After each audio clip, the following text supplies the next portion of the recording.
royalty soaps. I am making my... Stop laughing. You're awfully excited. Yeah, that's...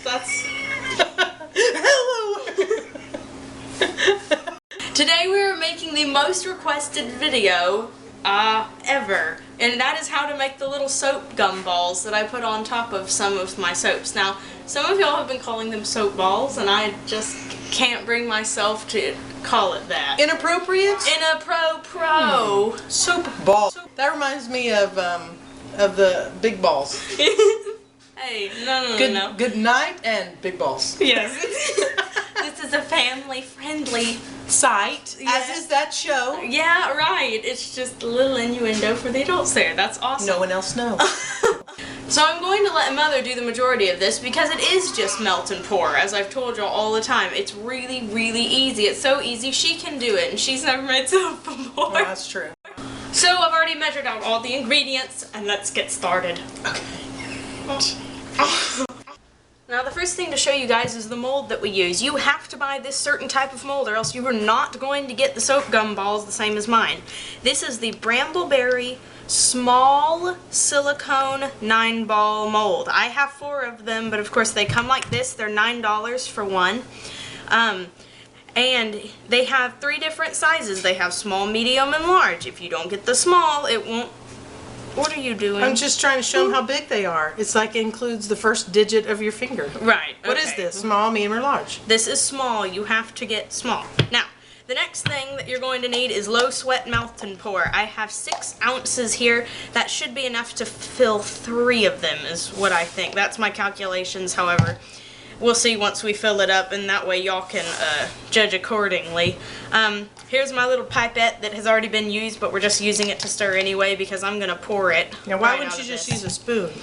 The spoon, it'll just get dribbly, and we're trying to save dribbly. Now this is from TKB.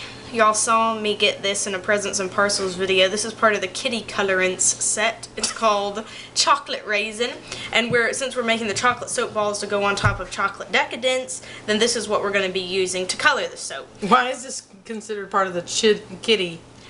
Just because the colors that were in the Kitty set are all primary colors. Oh, I see. Kinda, except for this is not because children love chocolate raisins? No. Oh. And they're all named like Toy Truck Red and Sky Blue and stuff like that. Right. Okay. So I'm going to let Mother put this in the microwave for 30 seconds. Now we'll stand here and look at it for 30 seconds. This is 30 seconds. Not all of it is completely dissolved, so she's going to stirry. And then we're going to put it back in for another 15 seconds. That's what I found works best. Yes, those are beans. Delicious beans. Yes. Baked beans. Yes, we are real to go people. with barbecue. Alright, so it's all completely melted after another 15 seconds in the microwave. And I'm going to let her squeeze some of this chocolate colorant in there. How much? Mother, you're going to want about... Oh, I put a string. Yeah, you can put that much in there, and I'll stir it up, and we'll see how we like the color. Stinks. That is not the smell. Oh. That is something Grandma opened, I think. The broccoli. Oh. It's the broccoli. I was going to say, golly. So, if you have a mini mixer, you can use that instead, but for the sake... Doesn't look like you need it. No, but for the sake of the tutorial, I'm just using what most people will have around. I don't think you need it. It looks pretty well stirred up. Okay, Now so there's the brown. We're going to add a little bit more because we really don't want it to be see-through. Okay. Fortunately, it doesn't That's smell. Oh, okay. It doesn't come out in drips. I thought No, it it would. doesn't. It comes out in a little stream. And then all we're going to do after mixing that up real good is pour it in these little molds. It's so complicated. It is so complicated. Do we get to use this? You can use that, but you don't want to, and let me show you why. It's going to take almost 3 of those to fill up one when you can just pour it. It's so much easier just to pour it. Are you sure? I'm positive. See, now you got to fill it up again. And that's good. So just go ahead and pour it instead. That's easier to do.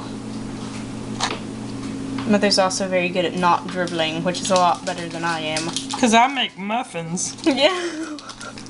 Yes, that's why. Alright, so what we're showing here is that sometimes you need to fill them up a little bit more. We have a few that, if they have a little bit of a white edge or a white rim, that's because they haven't been filled up completely. But once she does, then you can see that goes away. And all this does is make sure that your circle is complete. Otherwise, you're going to have kind of a, you know, not a full sphere, which is okay if you're embedding. That's perfectly all right. But if you have a little bit of extra, go up and fill those up a little bit more. So I was right, 6 ounces of low sweat melt and pour fills up 3 of these. So if you only have 1, you need 2 ounces of melt and pour.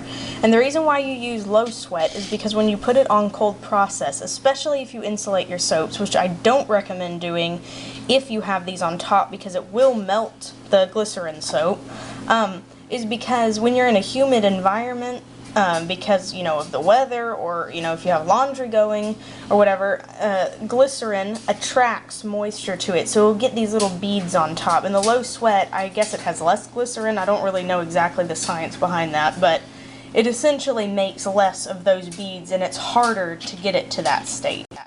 They ready? No. These ready? No.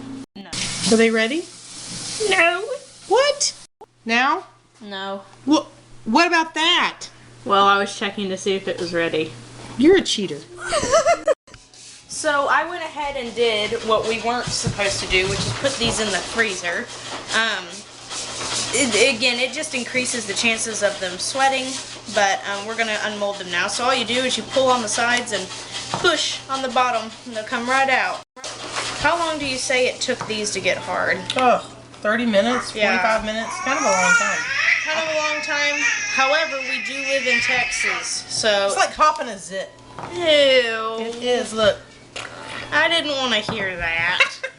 I'm going to be making 2 full loaves of this and a 16-bar loaf that I'll be cutting, and the other 2 I will not be cutting, so that's what these are going to be used for. We're going to be making a lot of those in the coming days.